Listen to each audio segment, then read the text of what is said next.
예, 왕이 왕께 노래하세. 그 노래가 시편 145편을 노래한 거예요. 시편 145편 찾아볼까요?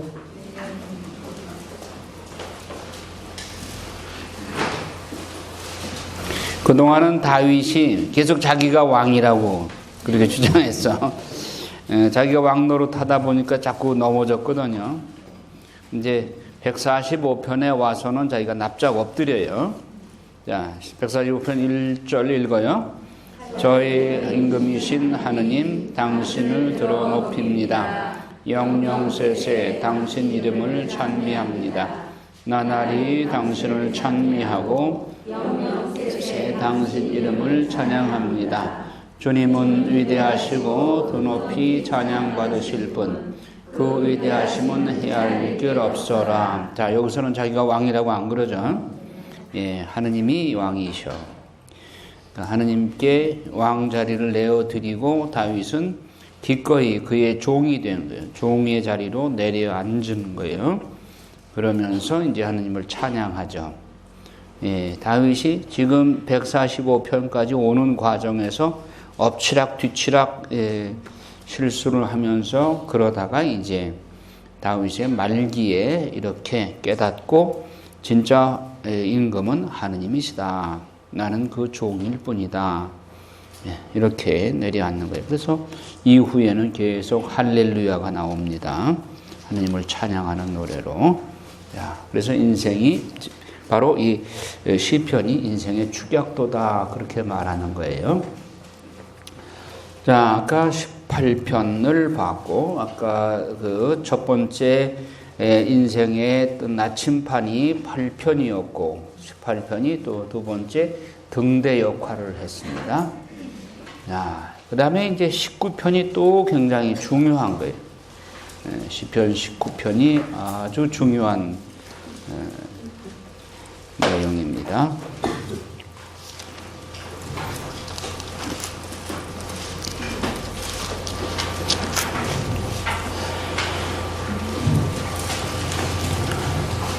네, 19편 1절에서 6절까지는 하나님 창조 세계에 하나님이 창조를 이렇게 하셨다. 이것을 실적으로 찬양을 한 거예요. 예, 태양을 어떻게 지으셨고 태양의 역할이 어떠했고 이런 것을 좀 설명을 하고 있어요. 예. 이 시편 19편이 1권의 중심 내용이에요. 예, 1권 전체의 중심을 잡고 있는 중심축인 거예요. 자, 그러면 시편 19편을 한번 같이 낭송을 해봅시다. 하늘은 하느님의 영광을 이야기하고 창공은 그분 손의 솜씨를 알리네.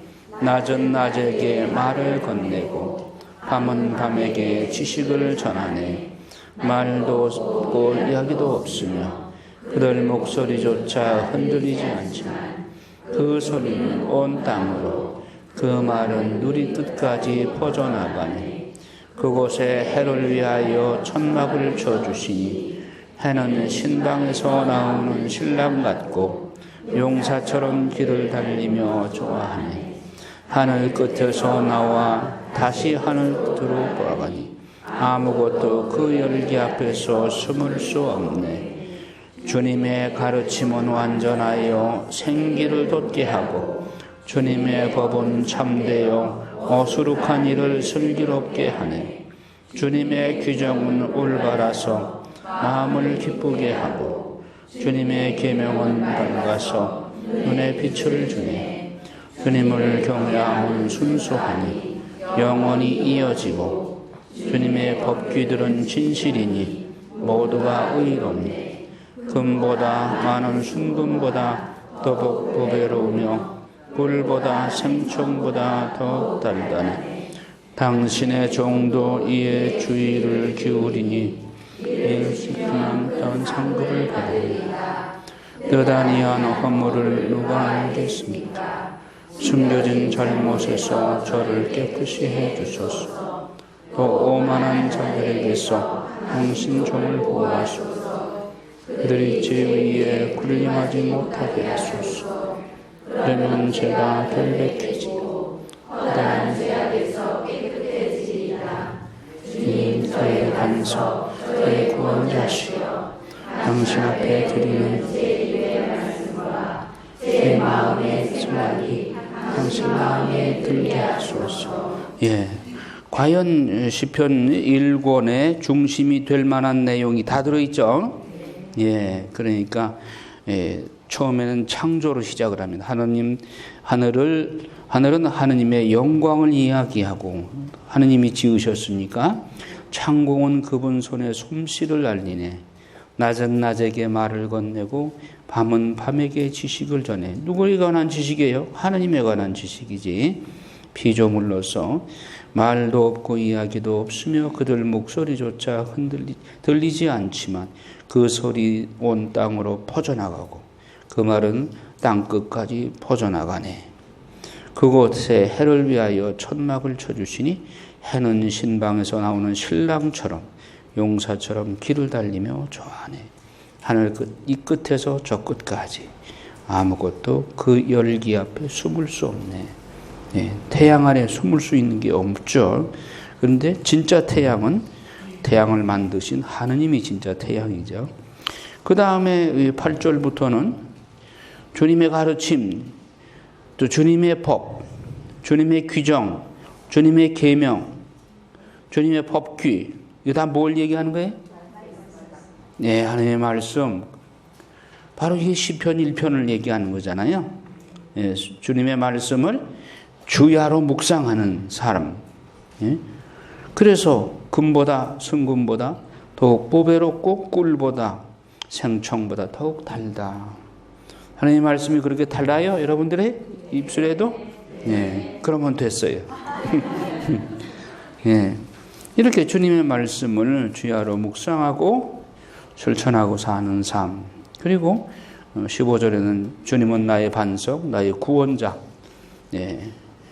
당신 앞에 드리는 제 입의 말씀과 제 마음의 생각이 당신 마음에 간합되게 하옵소서. 이 최민순 신부님 번역에는 간합되게 하신다. 연합되게 하소서 이렇게 돼 있죠.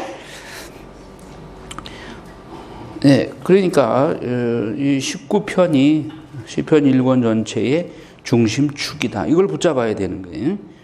그동안은 막 엎치락 뒤치락 지잘난 맛에 살다가 물에 빠지고 넘어지고 그랬었죠. 19편을 붙잡아야 되는 것이죠. 중심축이다. 그 다음에 20편은 왕에 관해서 말씀하는데 영원히 왕이신 하느님을 찬양하였지어다. 그래서 하느님의 계획은 다윗 가문을 통해서 영원한 왕국을 건설하는 것이 하느님의 뜻이다. 그래서 7절에 보면 주님께서 당신의 기름 부음 받은 이에게 구원을 베푸심을 그분께서 당신의 거룩한 하늘에서 당신 오른손에 구원 위협으로 그에게 응답하시리라. 이들은 병거를 저들은 기마를 믿지만 우리는 우리 하느님이신 주님의 이름을 부르네. 그들은 넘어지고 쓰러지지만 우리는 일어나 굳건히 서 있으리라. 임금이신 하느님을 믿고 있기 때문에 넘어지지 않는다. 쓰러지지 않는다.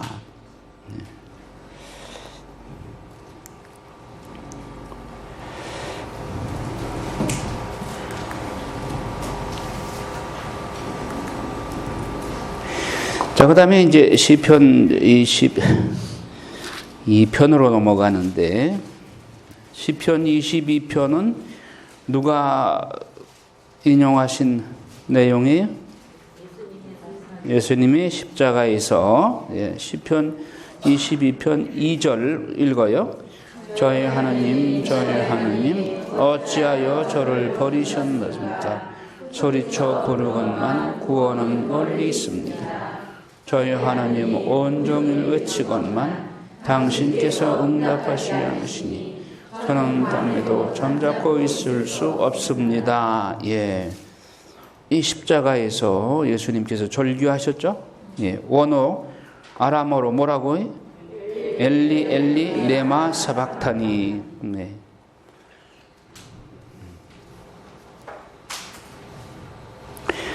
시편 22편은 예수님께서 십자가에서 예수님이 십자가를 지고 가시고 십자가에 못 박혀 죽으신 그 모습을 패션 오브 크라이스트에서 여러분들 보셨죠? 그러면 패션 오브 크라이스트의 그 주인공 예수님이 역할을 한 그 사람은 실제로 상처를 입었어요, 안 입었어요? 실제로 그렇게 십자가에 못 박혀 죽고 또 뭐 상처를 실제로 받은 건 아니죠. 받은 것을 그 표현했을 뿐이죠. 그러면 실제로 상처를 받으신 예수님이 더 끔찍한 상처를 받으셨을까요? 영화가 더 끔찍할까요? 제가 질문하는 거는 너무 답이 다 들어있어 그거 아니에요. 그 대답 못할 사람 아무도 없어.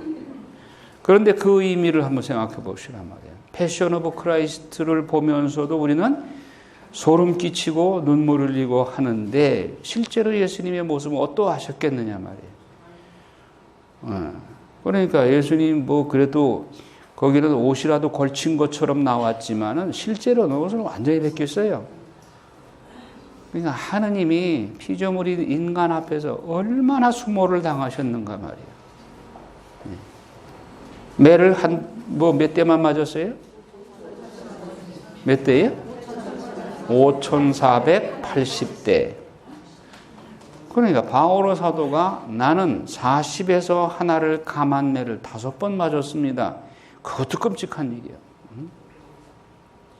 여러분 매를 때릴 때 여러분 엄마가 아들 종아리 걷어하고서 회초리를 착착 때리는 겁니까? 있는 힘을 다해서 그것도 회초리가 어때요? 말총 끝에다가 납덩어리를 달았어. 납이 얼마나 무거워요. 그거를 맨몸에다가 옷도 안 입은 맨몸에다가 로마 병정 그렇게 그 패션 오브 크라이스트 나오는 그 장정 보세요. 완전히 헤비급 레슬링 선수 같아. 그런 사람이 있는 힘을 다해서 때리다가 지쳐 그 사람. 그러죠? 헉헉대다가 때리다가 지쳐가지고 쉬잖아요. 그렇게 때린 매를 5,480대를 때렸단 말이에요. 맨살에다가. 그리고 그 감기죠. 감긴 거를 다시 획 풀면 어떻게 돼? 살점이 떨어져 나온단 말이에요. 온몸을 5,480대를 매를 때렸으면 살점이 묻어나지 않은 곳이 없어. 이런 비유를 해서 좀 안 됐지만은 북어 대가리, 북어를 이렇게 방맹이로 두드리죠. 너덜너덜하죠. 거기다가 피 묻혀놓은 거하고 같단 말이에요. 예수님의 몸이 그렇게 피범벅이 됐고 살점이 완전히 다 솜처럼 그렇게 묻어난 거예요. 형체조차 알아볼 수 없다고 그랬잖아요. 시편 이사야서 53편 보면 이사야서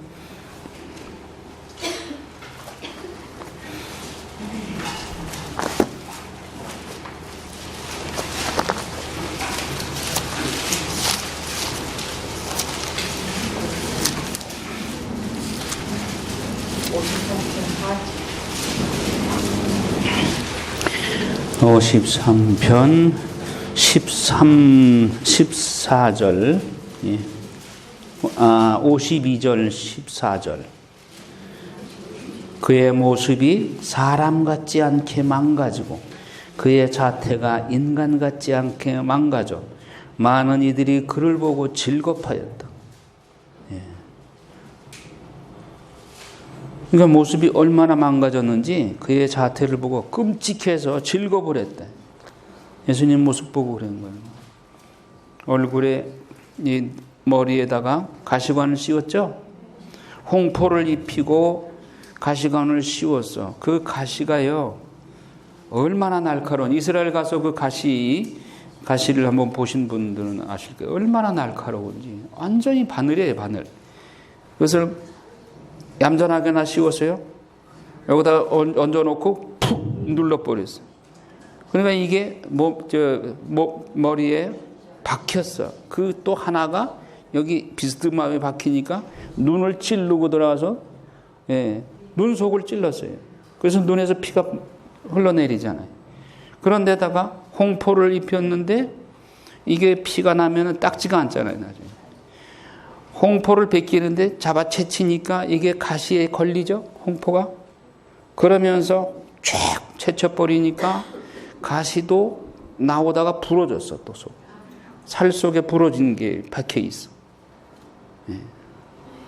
그리고 옷이 찢어지면서 이 가시를 이렇게 벗기니까 또 한 번 이렇게 완전히, 그리고 상처에 이 옷이 들러붙어서 피딱지가 졌는데 이걸 확 제끼니까 피딱지가 그냥 벗겨지면서 피부가 또 이렇게 벗겨지면서 피범벅이 되는 거죠. 이 얼굴이 가시가 찔러가지고 퉁퉁 부었어요. 여러분 뭐 얼굴 맞으면은 피가 이렇게 붓잖아요. 얼굴이 온 얼굴이 그냥 퉁퉁 부어 있는 거예요. 그러니까 형체를 알아볼 수가 없을 정도로 된 거예요. 그때 십자가에서 나의 하나님 나의 하나님 어찌하여 나를 버리셨나이까. 자, 그래서 7절 읽어요. 22장 7절. 그러나 저는 인간이 아닌 구더기, 사람들의 우색거리, 백성의 조롱거리, 저를 보는 자마다 저를 비웃고 입술을 비죽거리며 머리를 흔들어댑니다. 주님께 맡겼으니 그분께서 그 자를 구하시겠지. 그분 마음이 드니 그분께서 구해내시겠지. 인간이 악해지면 이렇게까지 돼요. 인간의 잔인한 모습이 우리 모든 인간 안에 이런 점이 또 있어요. 여러분, 사자나 호랑이가 주인이 호랑이를 데리고 놀죠. 호랑이를 길들이면 호랑이가 주인에게 잘 승복을 해요. 그러다가 주인의 몸에 상처가 나서 피비린내가 나죠. 그때는 획 돌아버려요. 호랑이가. 그래서 주인을 잡아먹죠. 그러니까 인간이 악이 발동을 하면 이렇게 돼요. 그 모습을 보고도 얼마나 잔인해져요. 보는 자마다 저를 비웃고 입술로 삐죽거리면서 주께서 저를 구해주시겠지 하면서 조롱하잖아요. 13절에 보면 수많은 숫소들이 저를 에워싸고 바산의 황소들이 저를 둘러싸고, 다 적들을 말하는 거죠. 약탈하고 포효하는 사자처럼 저를 향하여 입을 벌립니다. 저는 물처럼 엎질러지고 제 뼈는 다 어그러졌으며 제 마음은 밀초같이 되어 속에서 녹아내립니다. 저희 힘은 옹기 조각처럼 마르고 저희 혀는 입속에 들러붙었습니다. 당신께서 저를 죽음의 흙에 앉히셨습니다. 개들이 저를 에워싸고 악당의 무리가 저를 둘러싸 제 손과 발을 묶었습니다. 제 뼈는 낱낱이 셀 수 있게 되었는데 그들은 저를 보며 좋아라 합니다. 제 옷을 저희끼리 나누어 가지고 제 속옷을 놓고서는 제비를 뽑습니다. 그러나 주님, 당신께서는 멀리 계시지 마소서. 저희 힘이시여 어서 저를 도우소서. 저희 생명을 칼에서, 저희 목숨을 개들의 발에서 구하소서. 사자의 입에서, 들소들의 뿔에서 저를 살려내소서. 당신께서는 저에게 대답해 주셨습니다. 저는 당신 이름을 제 형제들에게 전하고 모임 한가운데서 당신을 찬양하오리이다. 자, 시편 22편이 없이 23편이 나올 수가 없습니다. 23편 1절 읽어요. 주님은 나의 목자, 나는 아쉬울 것 없소. 푸른 풀밭에 나를 주시고 잔잔한 물가로 나를 이끄시어 내 영혼의 생기를 돋우어 주시고 바른 길로 나를 끌어주시니 당신의 이름 때문이여라. 네.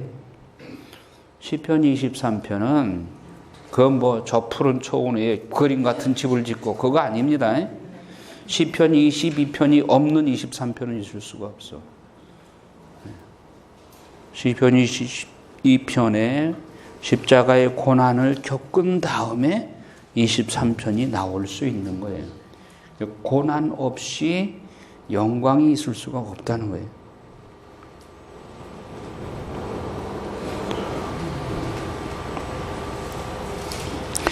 그래서 제가 비록 어둠의 골짜기를 간다 하여도 재앙을 두려워하지 않으리니 당신께서 저와 함께 계시기 때문입니다. 당신의 막대와 지팡이가 저에게 위안을 줍니다.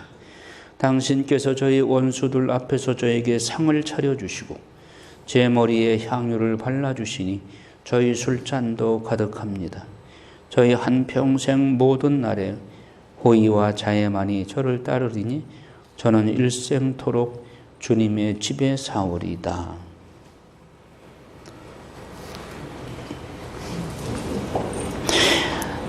광야의 처절한 그런 22편의 그런 죽음의 골짜기를 체험한 그 속에서 하나님의 전능을 체험했고 하나님을 만났기에 23편에 야훼는 나의 목자 아쉬울 것 없노라 라고 노래할 수 있는 거예요.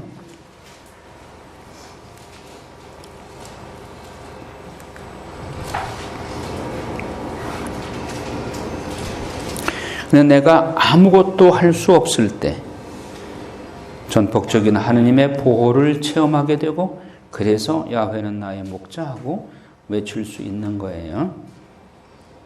무력함이 내가 힘이 없고 아무것도 할 수 없다. 한계 상황이다. 이때 하나님을 만날 수 있는 거예요. 그것이 바로 하나님 만남의 장소인 거예요. 아브라함이 창세기 17장까지 올 때는 하나님을 만날 수가 없었어요. 왜? 제 힘으로 살았으니까. 내가 내 힘이 아직 살아있다고 생각한다면 아직 하나님 만날 수가 없어. 내가 두 손 두 발 다 들었을 때 그때 하나님이 나 여기 있다 하신단 말이에요. 99세 되었을 때 무력하게 되었을 때 전능하신 하나님을 아브라함이 만나게 됩니다.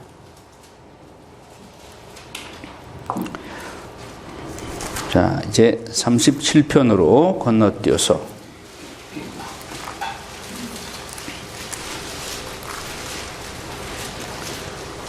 37편은 좀 깁니다. 근데 37편에 여러분들 좀 이상한 것을 발견하죠. 왼쪽 옆에 뭐라고 써 있어요? 가로치고 알렙, 베이트, 기멜, 달렛 이렇게 해서 몇 개가 있어요? 22개가 나오죠. 나중에 맨 끝에 타우, 이거는 히브리어 알파벳이에요. 22개 알파벳. 이걸 여러분 외우면 알파벳을 다 외우는 거야. 한글로 외우지 말고 기왕이면 히브리어로 외우시면 좋죠. 오늘 잠깐 그럼 가볼까요?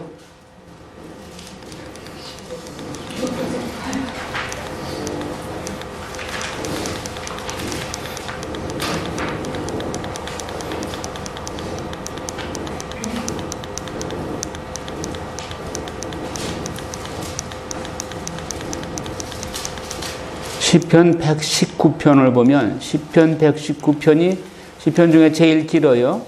몇 절까지 있어요?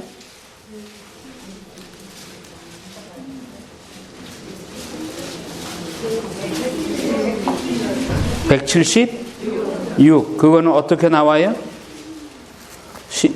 알파벳이 22개랐죠? 거기다 8을 곱해봐요.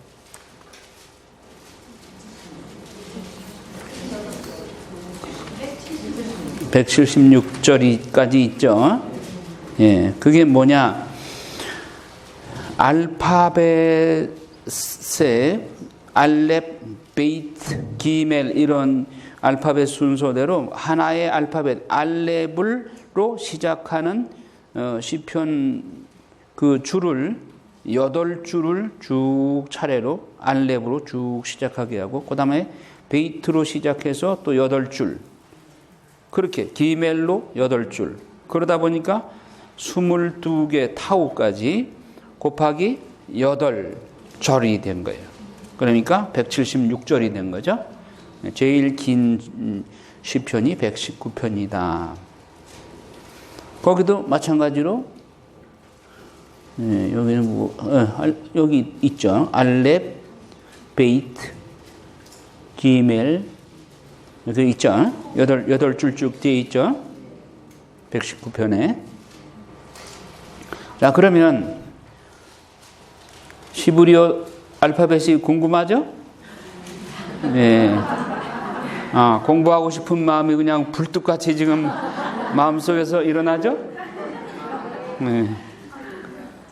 자, 그러면은 히브리어는 오른쪽에서 왼쪽으로 쓰고 읽습니다. 예, 이게 첫 번째 우리 A에 해당되는 게 알렙이에요. 알렙. 다 같이 알렙. 베이트.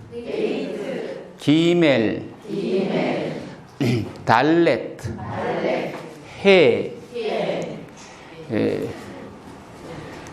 바브.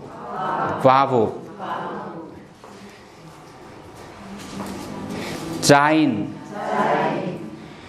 헤이트. 헤이트 발음할 때 가래침 받을 때 있죠? 헤이트. 예. 예. 아주 강한 거예요. 헤이트. 예. 테트. 이오드. 예, 이오드. 예. 예. 페트. 예.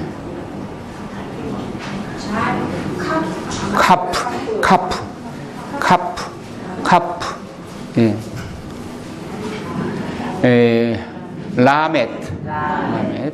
맴. 눈. 사맥. 아인. 테트. 예. 차트. 예. 코프. 레쉬. 신. 여기에 점이 붙으면 신. 여기 점이 붙으면 쉰. 예. 타우. 예. 이렇게 이제 22개 알파벳인데 시편 119편을 보면 이제 히브리어 성경의 시편 119편을 보니 그래서 이걸 보라고 내가 이걸 펼쳐놨어요. 아까 보고 가신 분들 계시죠? 근데 뭘 봐야 되는지를 몰라가지고. 예, 119편에 보면 알렙으로 쭉 8줄이 나와요. 그 다음에 베이트로 8줄 나오고, 기멜로 8줄 나오고, 예, 달렛으로 8줄 나오고. 이걸 소위 워드 플레이, 언어 유희라고 말을 하죠. 그런데 이거를 원어로는 그렇게 나왔지만은 어느 번역서에도 그 나라 말의 알파벳 순으로 이렇게 번역한 책은 없죠. 여러분들이 혹시 한글로 번역을 할 때 알렙 해가지고 그걸 똑같은 글자로 8줄로 이렇게 번역을 하면은 그 노벨상 받을 거예요. 예. 그러니까 그 번역이라는 게 그만큼 어려운 것이죠. 그래서 그런데 이 히브리어 알파벳은 각각 글자 하나하나에 의미가 있어요. 알렙은 숫소를 의미해. 소, 베이트는 집. 여러분 베들레헴 그러죠? 베틀레헴, 베이틀레헴, 레헴, 빵의 집. 베이트는 집이라는 거예요. 빵의 집, 빵집. 여러분 빵집 혹시 가게 낼 사람이 있으면 베들레헴이라고 그러죠. 그러면 아주 잘 팔릴 거예요. 기멜은 낙타처럼 생겼죠. 이렇게 길쭉하게 기멜, 낙타 같이 생겼어요. 달렛은 문, 여닫는 문. 해는 해. 예? 아까 그 애취자 비슷하게 쓴 거 해.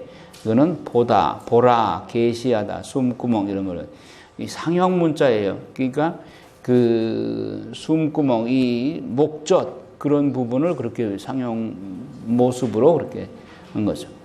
와우, 와우는 못, 그건 갈고리, 박는 못 있잖아요. 예, 그리고 짜인, 무기, 연장, 또 헤이트, 아까 그 막 거칠게 하는 헤이트, 울타리, 예, 테드는 뱀, 요드는 손 이렇게 생겼죠. 예, 요드. 예. 예. 그리고 카프는 구부러진 손, 발바닥, 라메트는 소몰이 막대, 예. 맴은 우리 미음하고 비슷하죠. 네모났잖아요. 예, 맴이요. 그야말로 미음이요. 그리고 눈, 물고기, 사맥, 지금 S자 비슷한데, 이제 사맥은 지주, 아이는 눈, 패는 입, 짜대, 낚싯바늘, 코프, 바늘귀, 예. 래쉬, 머리, 쉰, 이빨 치아, 타프는 십자가. 여러분 프란치스코 수도자들이 타우 그 십자가, 예, 이렇게 생긴 거 하죠. 그 타프의 십자가 마크 표시. 네. 자, 그래서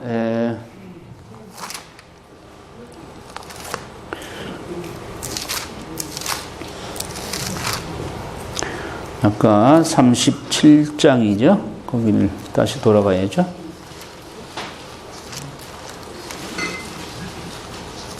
37장이 이제 그 알파벳 순서대로 그대로 다 지금 나오고 있어요. 자.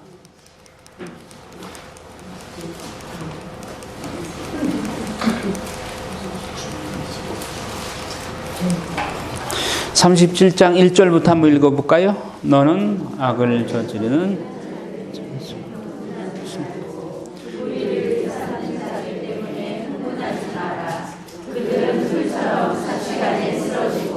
후성기처럼 시들어버린다.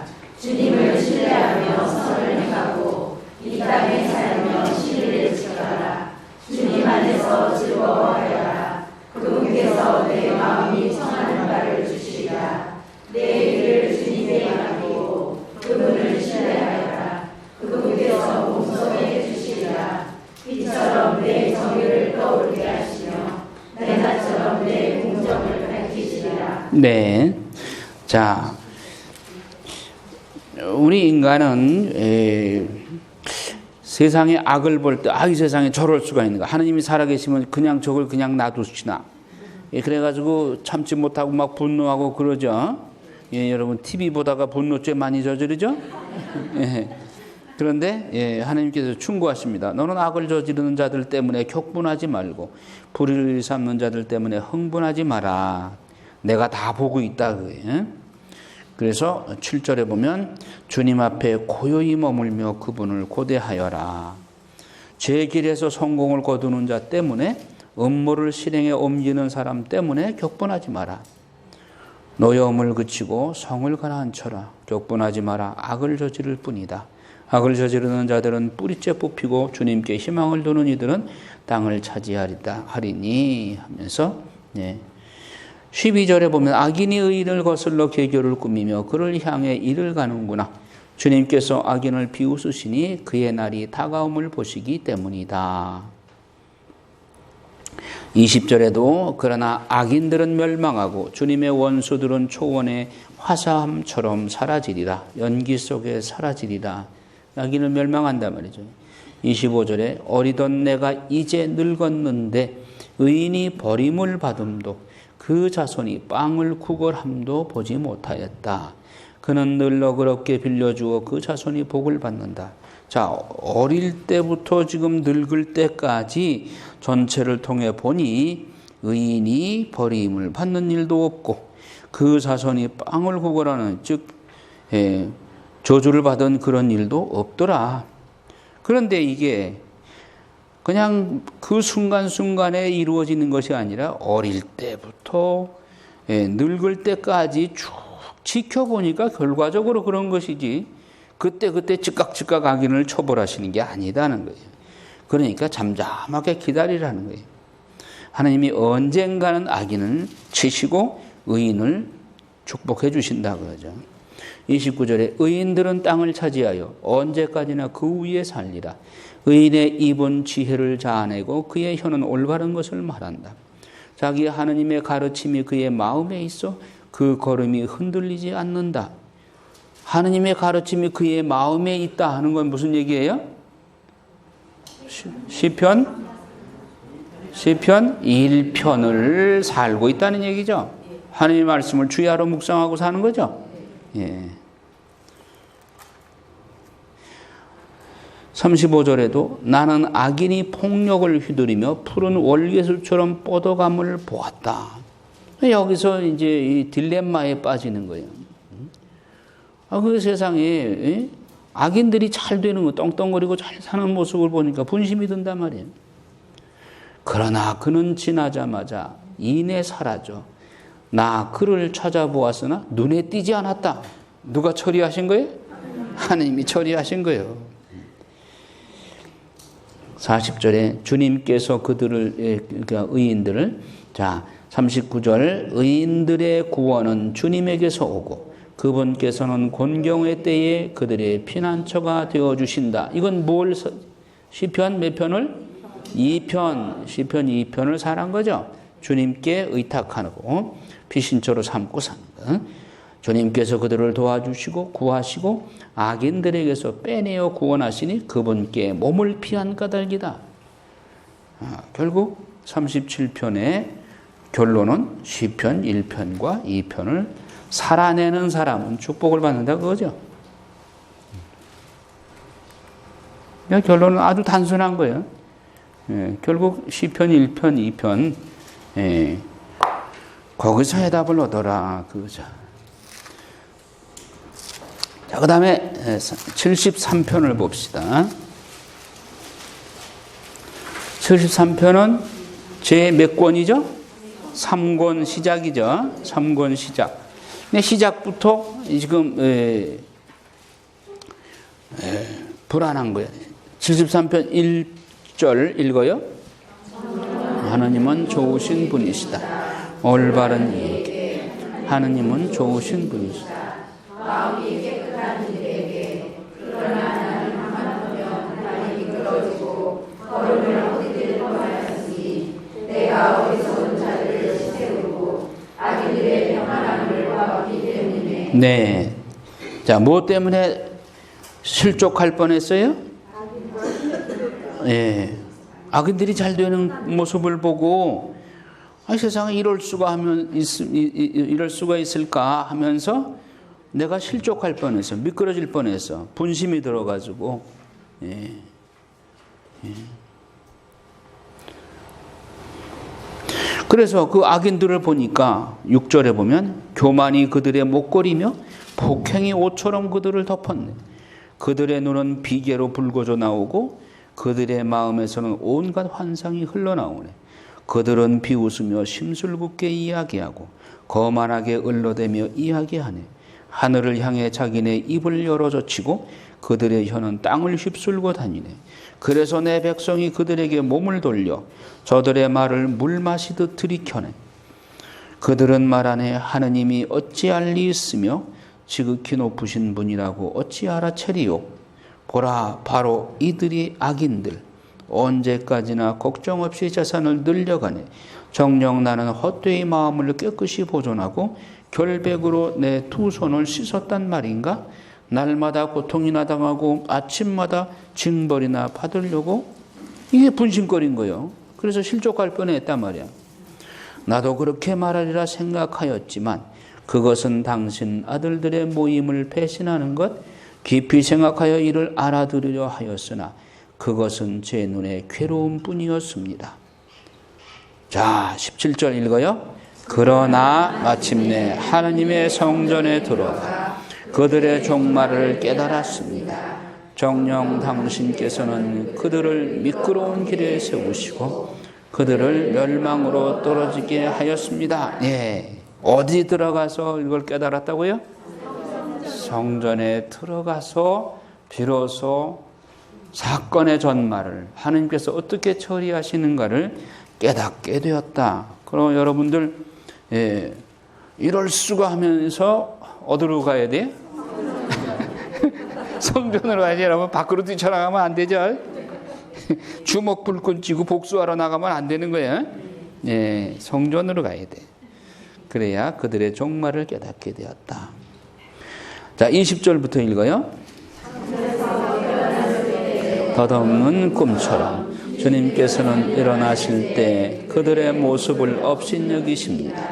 그렇건만 제 마음이 쓰라리고 제 속이 북받쳤을 때 저는 멍텅구리 알아듣지 못하였습니다. 저는 당신 앞에 한 마리 짐승이었습니다. 그러나 저는 늘 당신과 함께 있어 당신께서 제 오른손을 붙들어 주셨습니다.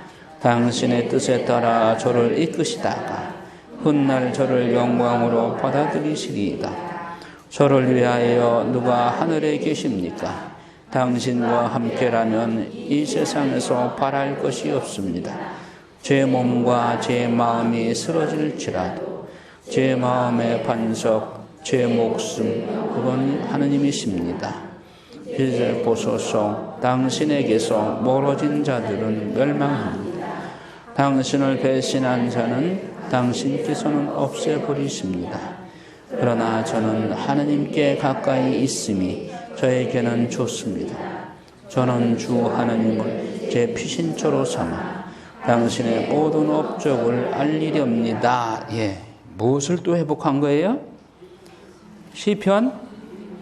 예, 이 편을 회복한 거죠. 하느님을 피신처로 삼고 하느님께만 의탁하니까 이 모든 문제가 다 해결이 된 거예요. 그동안 막 분심이 들고 이 세상에 이럴 수가, 저 악인들이 저렇게 떵떵거리고 잘 하나님을 조롱하고 하나님 믿는 사람들을 비웃고 하나님이 우리를 언제 보시는가 보자 하면서 조롱하고 있던 그 사람들이 결국은 멸망에 미끄러지게 되고, 이런 사실들을 내가 성전에 들어가서 비로소 그들의 종말을 깨닫게 되었다. 그러니 나는 하느님을 피신처로 삼고 살겠다, 이것이죠. 예. 그래서 시편 1편을 회복하고 2편을 회복하게 되면 흔들리지 않는다는 거예요. 세상이 아무리 요동을 쳐도. 예. 그래서 여기서 우리가 또 시편 한 92편으로 또 가볼까요?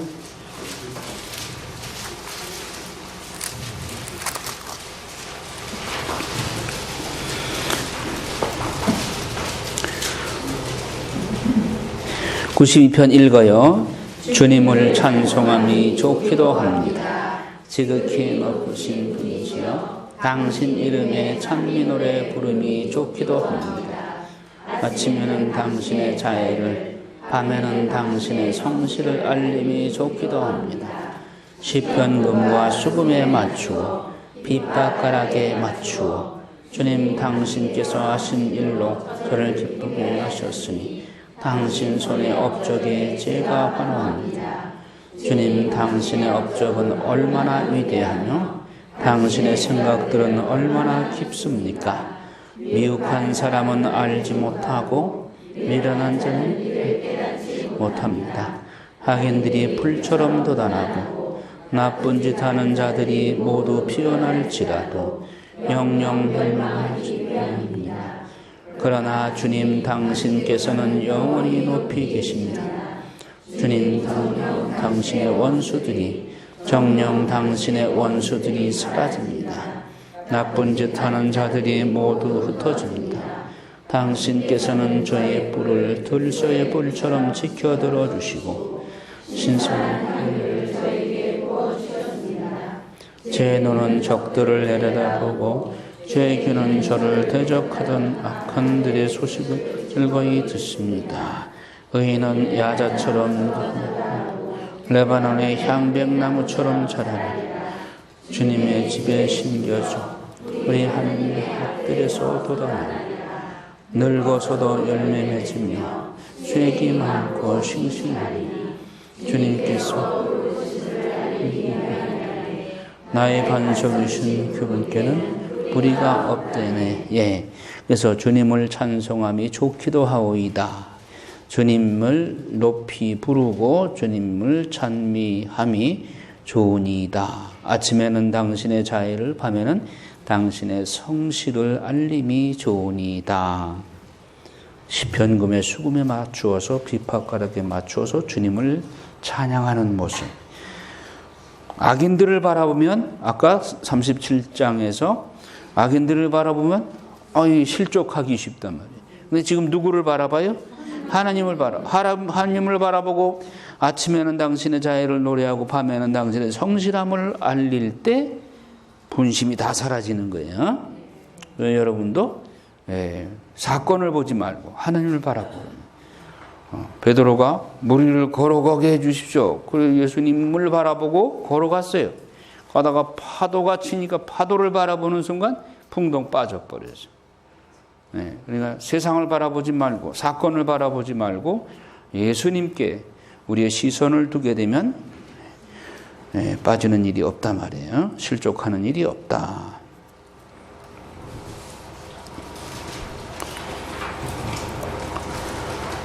삶의 상황은 똑같아요. 내가 기도한다고, 내가 성화된다고 상황이 바뀌어요? 세상 안 바뀌어요. 세상은 악한 대로 계속 가요. 그러나 상황이 변하기보다 내가 바뀌면 돼. 내가 옛사람에서 새사람으로 변화되면 돼. 내 신앙이 상황을 바라보지 말고 하느님만 바라보는 신앙으로 바뀌게 되면 세상을 내가 바꿀 수가 있어요. 여러분 묵시록에 보면 성도들의 기도가 향불이 되어서 하나님 어전에 연락되게 되니까 그 하나님께서 그 향불을 세상을 향해서 쏟아버리죠. 세상이 뒤집히는 거예요. 우리의 기도의 향불이 하나님 금대접에 담기게 되면 그 기도의 금대접을 하나님께서 쏟아버리면 세상이 바뀌게 되는 거예요. 세상을 바꿀 수 있는 거예요. 내가 바뀌게 되면 나의 기도가 하나님의 마음을 움직여서 세상을 바꿀 수 있게 돼요.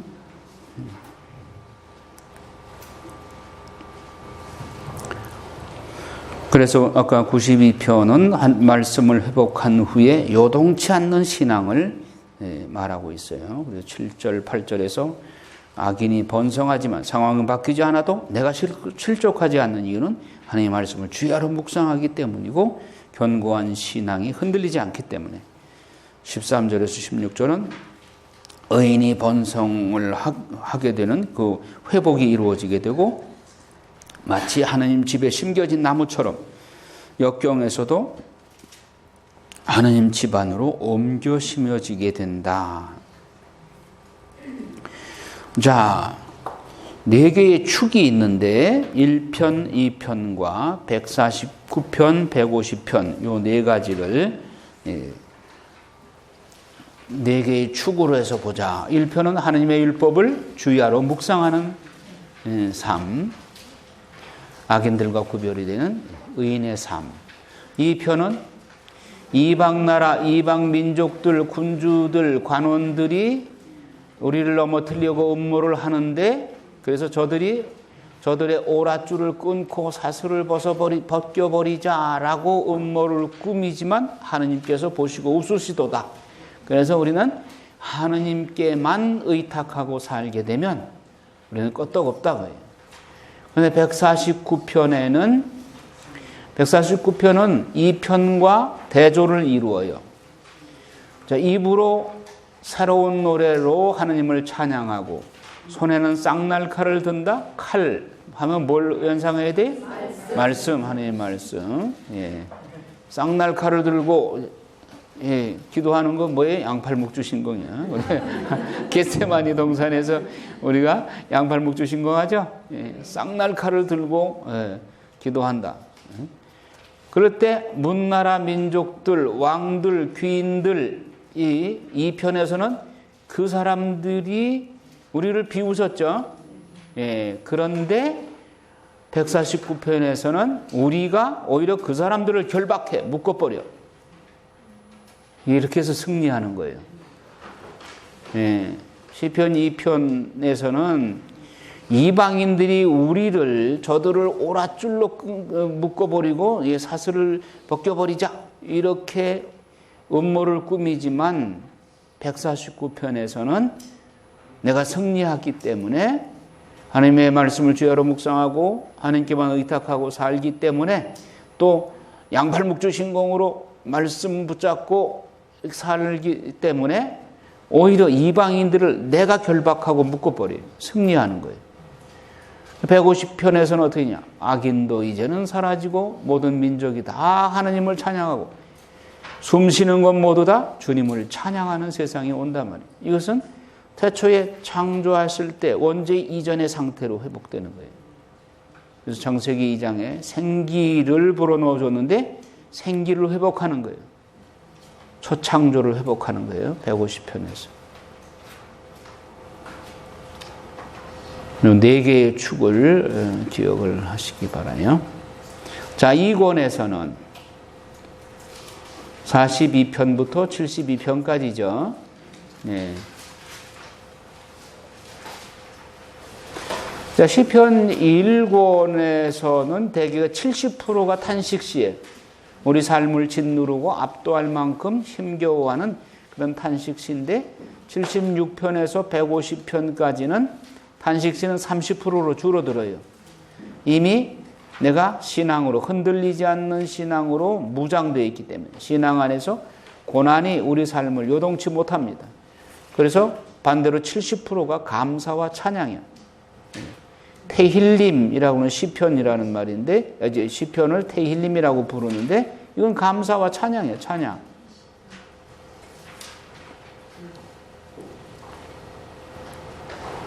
그래서 시편 2권이 시작되는 42편을 보면 영혼이 어떤 상태에 있는가? 하나님을 떠난 삶에서 그는 하나님을 애타게 목말라요. 암사슴이 시냇물을 그리워하듯 목말라 합니다. 42편 읽어요. 암사슴이 시냇물을 그리워하듯 하나님 제 영혼이 당신을 이토록 그리워합니다. 제 영혼이 하나님을 제 생명의 하나님을 목말라 합니다. 그 하나님의 얼굴을 언제나 가서 배울 수 있겠습니까? 사람들이 제게 온종일 내 하나님은 어디 계시냐 빈정거리니 낮에도 밤에도 제 눈물이 저의 음식이 됩니다. 영광스러우신 분의 초막 하나님의 집까지 환호와 찬미소리 드높이 축제의 무리와 함께 행진하던 일들을 되새기며 저희 영혼이 북받쳐 오릅니다. 내 영혼아 어찌하여 녹아내리며 내 안에서 신음하느냐. 하나님께 바라라. 나 그분을 다시 찬송하게 되리다. 나의 구원 나의 하나님. 예. 하나님을 떠난 삶에서 이제 암사슴이 시냇물을 그리워하듯 하나님을 그리워하는 거예요. 애타게 그리워하는 거예요. 그래서 제 영혼이 안에서 녹아내리고 요르단 땅과 헤르몬 미체아르 상에서 당신을 생각합니다. 낮 동안 주님께서 당신 자애를 베푸시면 나는 밤에 그분께 노래를 내 생명의 하나님께 기도를 올리네. 내 반석이신 하나님께 말씀드렸네. 어찌하여 저를 잊으셨습니까? 어찌하여 제가 원수의 핍박 속에서 슬피 걸어가야 합니까? 적들이 내 하나님은 어디 계시느냐 온종일 제게 빈정대면서 제 뼈들이 으스러지도록 저를 모욕합니다. 내가 하나님을 떠나면 이방인들이 나를 비웃는단 말이에요. 그러니까 소금이 제 맛을 잃으면 짓밟히게 돼 있어요. 소금이 짠맛을 잃으면 아무 소용없잖아요. 그러니까 짓밟힐 수밖에.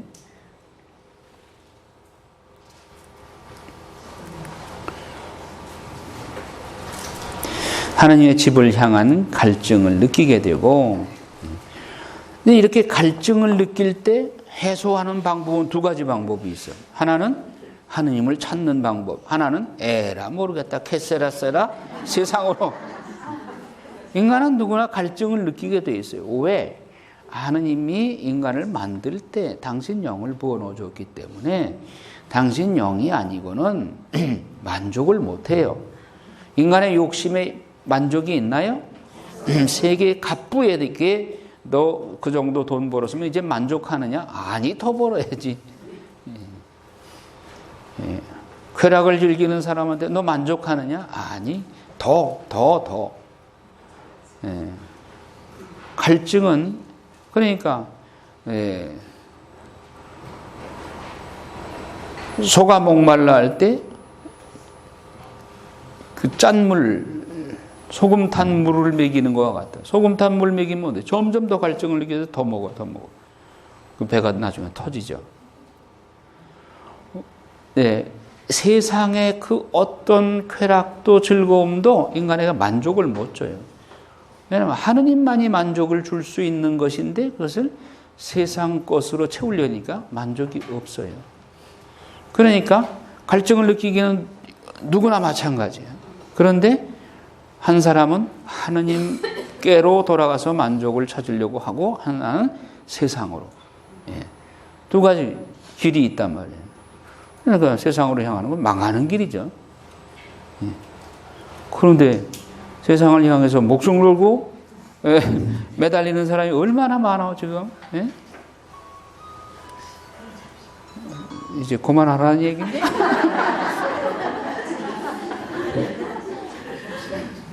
우리 신앙인은 하느님 성전을 향한 마음이어야 돼. 하느님 성전을 향한 마음이어야 된다. 단식도 하느님께 바라는 그런 단식이에요. 근데 그분만을, 하느님만을 찬송하는 그런 단식이어야 된다. 42편에는 지금 현재 상황을 설명하고 있고 43편은 미래. 43편 읽어볼까요? 충실치 못한 백성을 거슬러 제 소송을 이끌어 주소서. 거짓되고 불의한 자에게서 저를 구하소서. 당신은 제 피신처 하느님이시건만 어찌하여 벌을 버리셨습니까? 어찌하여 제가 원수의 핍박 속에 슬피 걸어가야 합니까? 당신의 빛과 당신의 진실을 보내소서. 그들이 저를 인도하게 하소서. 그들이 저를 당신의 거룩한 선으로 그러면 저는 하느님의 제단으로 제 기쁨과 즐거움이신 하느님께 나아가오리이다. 하느님, 저의 하느님, 비파하며 당신을 찬송하오리이다. 내 영혼아 어찌하여 녹아내리며 내 안에서 신음하며 하느님께 바라라. 나 그분을 다시 찬송하게 되리라. 나의 구원, 나의 하느님을, 이건 미래형이죠. 앞으로 하느님께, 하느님의 제단으로 나아갈 것이고, 하느님을 찬송하리다. 그리고 여러분 가끔 여러분 영혼을 향해서, 영혼에게 명령하셔요. 내 영혼아, 어찌하여 너는 그렇게 피곤해 하느냐? 어찌하여 너는 하느님께 찬양을 하기를 인색해 하느냐? 어찌하여 너는 그렇게 피곤해 지쳐 있느냐? 생기를 돋우어 하느님을 찬양하고 하느님으로부터 영적 양식을 얻어 생기를 회복하거라. 내 영혼아 잠을 깨어라. 그리고 하느님을 찬양할지어다. 새벽 3시에 알람을 켜놓고 내 영혼아 어서 잠을 깨어라. 하느님을 같이 찬미할지어다. 영혼에게 명령하란 말이에요. 그러니까 육신이 그냥 영혼이 육신한테 짓눌려가지고 끌려다니고 육신이 피곤하다면 그래 그럼 쉬어라. 그래서 장꾸러기가 되지 말고 새벽 3시에 알람을 향해 알람에다 그냥 녹음을 해놔. 그냥 내 영혼아 어찌하여 잠을 자고 있느냐. 일어나거라. 시편으로 하느님을 찬양할지어다 하면서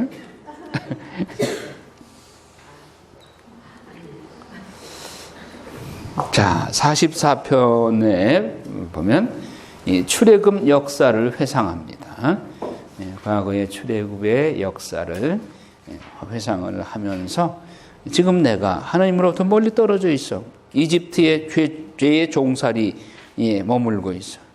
그러니까 출애굽할 때 하나님이 인도하시듯이 나도 그 하나님 인도에 따라서 하나님께로 나아가야 되겠다.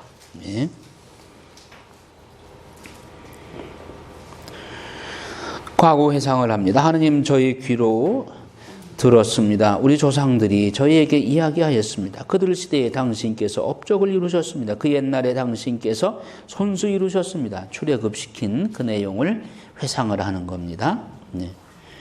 그러나 당신께서는 저를 버리셨습니다. 저희를 치욕으로 덮으시고 저희 군대와 함께 출전하지 않으셨습니다. 당신께서 저희를 적 앞에서 물러나게 하시고 저희를 미워하는 자들이 노략질하였습니다. 당신께서 저희를 잡아먹힐 양들처럼 넘겨버리시고 저희를 민족들 사이에 흩으셨습니다. 지금 현재 내가 지금 비참한 상황을 지금 호소하고 있는 것이죠.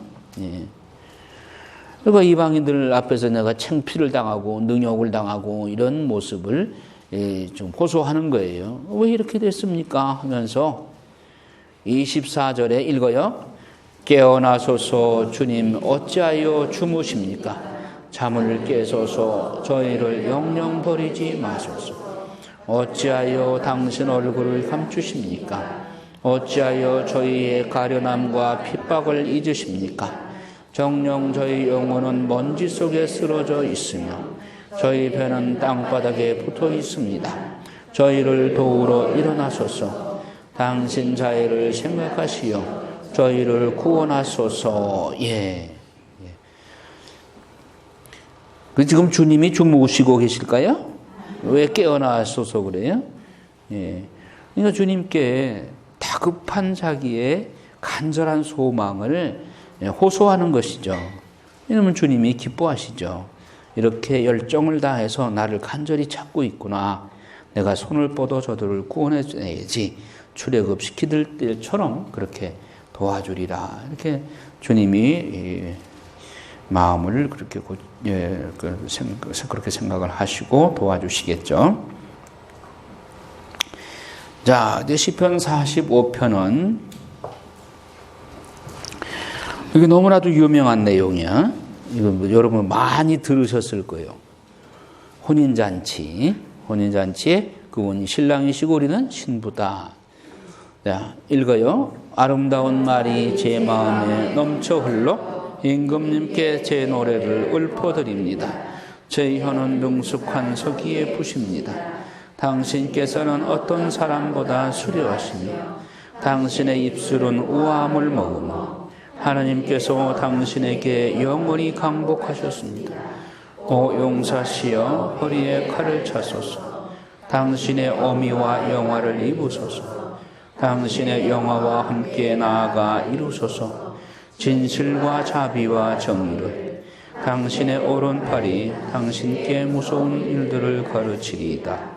임금님의 화살은 날카롭게 원수들의 심장을 꿰뚫고 민족들은 당신 발 아래 쓰러집니다. 오 하나님 같으신 분, 당신의 왕은 당신의 왕입니다. 당신께서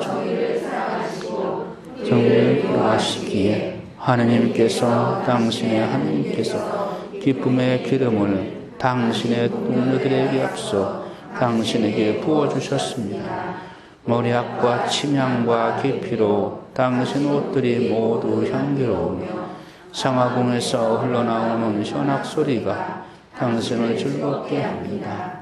재앙의 딸들이 당신의 사랑을 받는 여인들 사이에 있으며 왕비는 오피의 황금으로 단장하고 당신 오른쪽에 서 있습니다. 그러니까 신랑이신 왕자님, 메시아이신 예수 그리스도이시죠. 그분이 신랑으로 오셔요. 그리고 당신의 성도들은 제왕의 딸들이 당신의 사랑받는 여인들 사이에 있으며 왕비는 오필의 황금으로 단장하고 당신 오른편에 서 있습니다. 이제 웨딩 마치에 맞추어서 정부 하느님 어좌 앞에 웨딩 마취에 맞춰서 걸어 나가려고 지금 서 있는 거예요. 준비되고 있는 거예요. 그러면 오필의 황금으로 단장한 왕비. 여러분은 이 예수님의 혼인잔치에 하객으로 참석하고 싶어요? 신부로 참석하고 싶어요? 신부가 되기 위해서는 왕비가 되어야 되는데 오필의 황금으로 단장하고 계셔요? 오필의 황금으로 단장을 해야 되는데 이게 웨딩드레스요. 신랑이신 예수님을 마중하기 위해서는 오필의 황금으로 단장을 해야 돼. 묵시록 19장에는 세마포, 아마포 옷으로 갈아입어야 된다 그랬죠. 묵시록 19장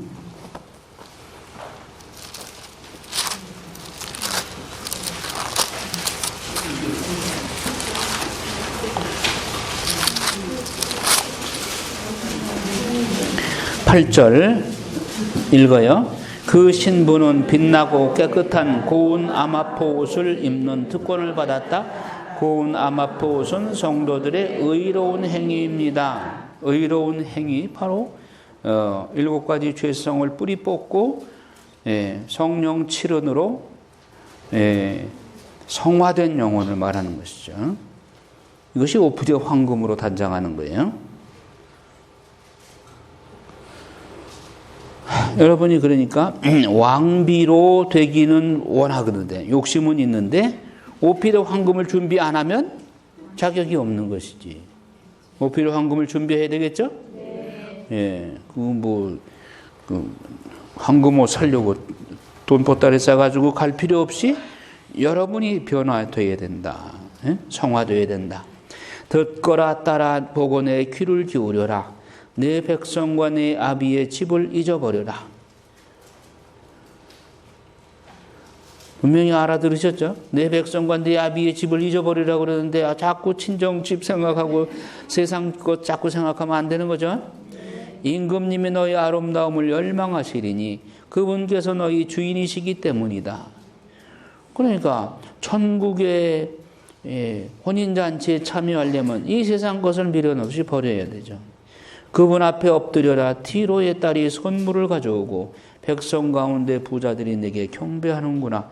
한껏 화사하게 꾸민 임금님 딸이 금실로 수놓은 옷에 쌓여 안으로 드는구나. 오색 옷으로 단장하여 임금님께 인도되고 처녀들이 그 뒤를 따르며 동무들이 그에게 안내되는구나. 기쁨과 즐거움으로 인도되어 그들은 왕궁으로 들어가는구나. 당신 아들들이 조상들의 뒤를 이으리니 당신께서 그들을 온 땅의 최후로 삼으시리이다. 저는 당신 이름을 세세대대에 알리리니 백성들이 당신을 영원 무궁토록 찬송하리이다.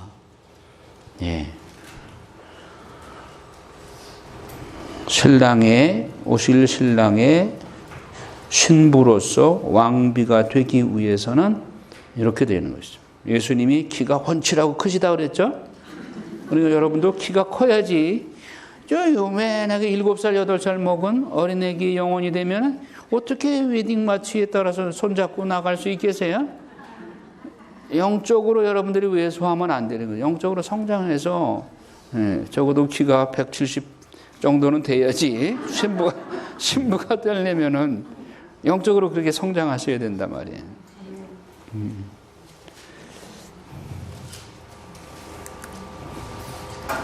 자, 46과 46편, 47편, 48편 이걸 동그라미 치세요. 2권의 중심입니다. 아까 1권의 중심은 뭐라고 그랬어요? 19편 그랬죠? 2권의 중심은 46, 47, 48편이에요.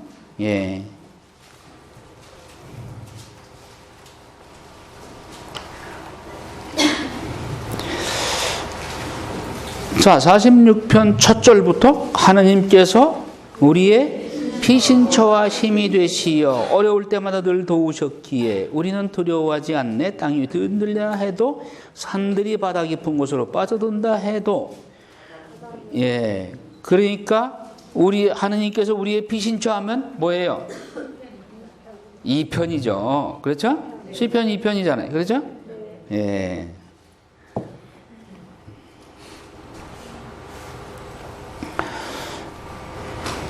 자, 그래서 오직 하느님을 피난처로 삼는 것, 이것이 이권의 중심이다. 무너지면 우리는 두 가지 중에 하나를 선택해야 돼. 아까 암사스님이 시냇물을 찾듯이 하느님을 찾는 삶. 그래서 갈급하여 탄식하는 인간이 되어서 하느님으로부터 멀리 떨어져 있는 인간이 하느님께로 찾아나가는 방법이 있고, 또한 다른 방법은 세상을 향해서 물질 원래 의탁하고 죄악 세상으로 빠져들어가는 거. 인간은 어차피 갈증을 느끼게 돼 있는데 두 가지 중 하나를 선택한단 말이에요. 세상은 두 번째로 많이 기울죠. 자, 그러면 46, 47, 48편은 무슨 내용이냐? 46편에서 성이 흔들리지 않는다. 왜 성이 안 흔들려요? 하느님이 성 안에 계시기 때문에. 하느님이 성 안에 계시면 흔들리지 않아. 그러니까 지진이 아무리 일어나서 땅을 흔들어도 하느님이 그 안에 계시면 하느님만 붙잡으면 되는 거예요. 47장 7편에도 시온산성의 중심이기 때문에 성이 흔들리지 않아요. 48편도 하느님이 영원히 견고하게 계시기 때문에 흔들리지 않아요. 그래서 하느님께 피신하는 자는 산을 뒤흔들고 바닷물이 솟아나고 먼나라가 떠들며 왕국이 흔들려도 하느님의 성전은 견고하다.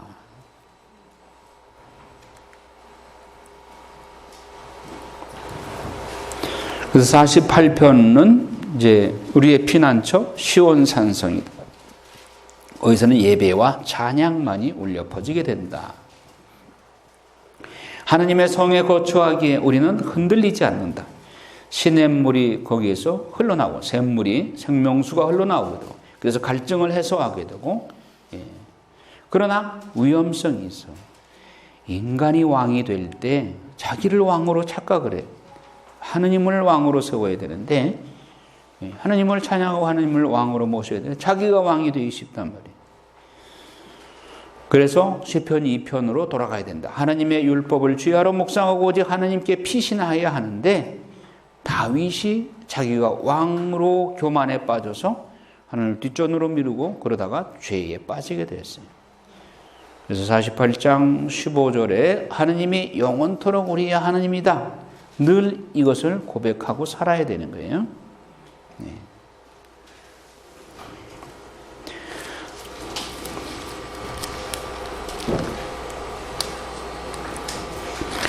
자, 그러면 46편에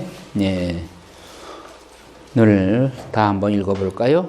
하느님께서 우리의 피신처와 힘이 되시어 어려울 때마다 늘 도우셨기에 우리는 두려워하지 않네.